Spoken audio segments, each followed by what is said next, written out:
விக்கிரவாண்டி இடைத்தேர்தல் ரிசல்ட். திமுக அமோக வெற்றி. வன்னியர் வாக்கு மண்ணை கவ்விய பாமக நாம் தமிழர் கட்சி 250 கோடி செலவழிச்சாங்க. அதனாலதான் ஜெயிச்சாங்க குமுறும் ராமதாஸ். விக்கிரவாண்டி சட்டசபை தொகுதி இடைத்தேர்தலில் திமுக வேட்பாளர் அன்னியூர் சிவா 67,000க்கும் அதிகமான வாக்குகளோட அமோக வெற்றியை பெற்றிருக்காரு. விக்கிரவாண்டி இடைத்தேர்தலில் திமுக போட்டியிட்ட போதும் முதல்வர் மு.க. ஸ்டாலின் நேரடியா தொகுதியில பிரச்சாரம் செய்யல. வீடியோ மூலம் மட்டுமே முதல்வர் மு.க. ஸ்டாலின் வாக்கு சேகரிச்சாரு. இந்த தேர்தலை புறக்கணித்தாலும் எந்த கட்சிக்கும் ஆதரவு இல்லைன்னு நிலைப்பாடு எடுத்ததாலும் அதிமுக பொதுச் செயலாளர் எடப்பாடி பழனிசாமியும் தேர்தல் பிரச்சாரம் செய்யல.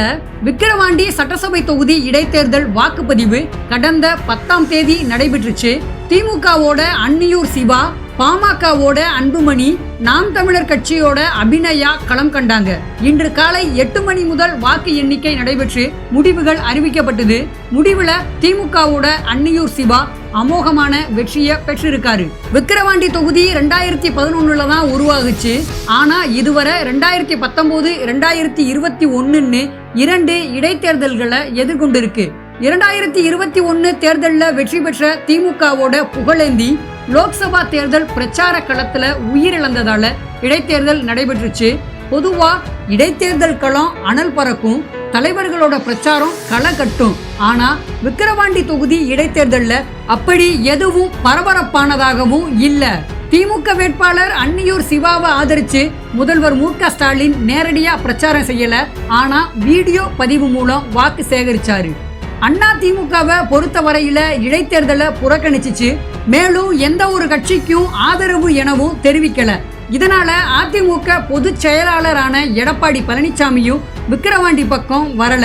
பிரதான கட்சி தலைவர்கள் பிரச்சாரம் செய்யாத நிலையில நடைபெற்றதுதான் விக்கிரவாண்டி இடைத்தேர்தல். இந்த தொகுதியில இன்று வாக்கு எண்ணிக்கை நடைபெற்றுச்சு. தபால் வாக்குகள் முதல் 20வது சுற்று வாக்கு எண்ணிக்கை வர தொடர்ந்து திமுகவோட அன்னியூர் சிவா முன்னிலை வகித்து சுமார் 67,000 வாக்குகள் வித்தியாசத்துல பிரம்மாண்ட வெற்றியை பெற்றிருக்காரு. விக்கிரவாண்டி இடைத்தேர்தல்ல உண்மையான வெற்றி பாமகவுக்கு. திமுகவோட வெற்றி என்பது டோக்கனுக்கு கிடைச்ச வெற்றி. செலவழிக்கப்பட்ட ரூபாய் 250 கோடிக்கு கிடைச்ச வெற்றின்னு பாமக நிறுவனர் ராமதாஸ் தெரிவிச்சிருக்காரு. தேசிய ஜனநாயக கூட்டணி சார்பில் போட்டியிட்ட பாமக வேட்பாளர் சி. அன்புமணி 56,000 வாக்குகள் பெற்று தோல்வியை தழுவி இருக்காரு. விக்கிரவாண்டி இடைத்தேர்தல் முடிவு தொடர்பா பாமக நிறுவனர் ராமதாஸ் வெளியிட்டுள்ள அறிக்கையில விக்கிரவாண்டி சட்டப்பேரவை தொகுதிக்கு நடைபெற்ற இடைத்தேர்தலில் திமுக வெற்றி பெற்றிருக்கு. பாட்டாளி மக்கள் கட்சி வேட்பாளர் சி. அன்புமணி 56,261 வாக்குகள் பெற்றிருக்காரு. முடிவு எப்படி இருந்தாலும் விக்கிரவாண்டி இடைத்தேர்தலில் மக்கள் அளித்த தீர்ப்பை பாமக தலைவணங்கி ஏற்குது. விக்கிரவாண்டி இடைத்தேர்தல் அறிவிக்கப்பட்ட நாளில இருந்தே ஆளுங்கட்சி அதன் அத்துமீறலை தொடங்கிடுச்சு. முதலமைச்சர் மு.க. ஸ்டாலின் தவிர மீதமுள்ள 33 அமைச்சர்களும் 125க்கும் கூடுதலான சட்டப்பேரவை உறுப்பினர்களும் விக்கிரவாண்டி தொகுதியில முகாமிட்டு பணத்தையும் பரிசு பொருட்களையும் வெள்ளமா பாய விட்டாங்க. ஒவ்வொரு நாளும் வாக்காளர்களுக்கு டோக்கன் கொடுத்து அரிசி மூட்டை, மளிகை சாமான், வேஷ்டி, சேலை, தங்க மூக்குத்தி, தினமும் ரூபாய் 300 முதல் 500 வரை பணம் வாரி இறைக்கப்பட்டுச்சு. மது ஆறாக பாஞ்சிச்சு. ஊருக்கு ஊர் பிரியாணி சமைச்சு வாக்காளர்களுக்கு விருந்து வச்சாங்க. நிறைவா ஒவ்வொரு வாக்குக்கும் ரூபாய் 3000 வரை பணம் வழங்கப்பட்டுச்சு. ஒட்டுமொத்தமா ஒவ்வொரு ஓட்டுக்கும் 10,000 வரைக்கும் கூட திமுக வழங்குச்சு.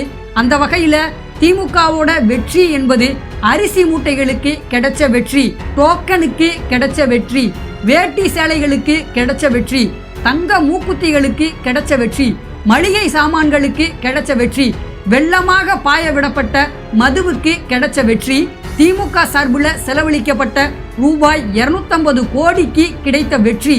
இவை அனைத்துக்கும் மேலாக விக்கிரவாண்டி தொகுதிக்கான தேர்தல் அதிகாரிகளும் காவல் அதிகாரிகளும் திமுகவோட தொண்டர் அணியினராகவே மாறி திமுகவோட தேர்தல் விதிமீறல்களை வேடிக்கை பார்த்தது மட்டுமல்லாம அனைத்து அத்துமீறல்களுக்கும் துணை நின்றாங்க. அந்த வகையில இது திமுகவும் தேர்தல் அதிகாரிகளும் காவல்துறையினரும் அமைத்திருந்த கள்ள கூட்டணிக்கு கிடைத்த வெற்றி. ஆளுங்கட்சி சார்பில் பணமும் பரிசுகளும் வாரி இறைக்கப்பட்ட போதிலும் அவற்றையெல்லாம் புறக்கணித்துவிட்டு 56,261 வாக்காளர்கள் பாட்டாளி மக்கள் கட்சி வேட்பாளருக்கு வாக்களிச்சிருப்பது ஜனநாயகத்திற்கும் பாமகவோட மக்கள் பணிக்கும் கிடைத்த வெற்றி. அந்த வகையில் விக்கிரவாண்டி தொகுதியில் உண்மையான வெற்றி பாமகவுக்கு தான் கிடைச்சிருக்கு.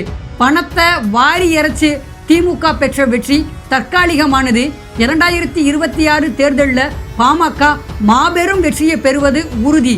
விக்கிரவாண்டி தேர்தலில் பாமக வேட்பாளரை ஆதரித்து பரப்புரை மேற்கொண்ட பாமக மற்றும் கூட்டணி கட்சி தலைவர்களுக்கும் களப்பணியாற்றிய பாமக மற்றும் கூட்டணி கட்சிகளோட அனைத்து நிலை நிர்வாகிகளுக்கும் என்னோட மனமார்ந்த நன்றின்னு ராமதாஸ் தெரிவிச்சிருக்காரு.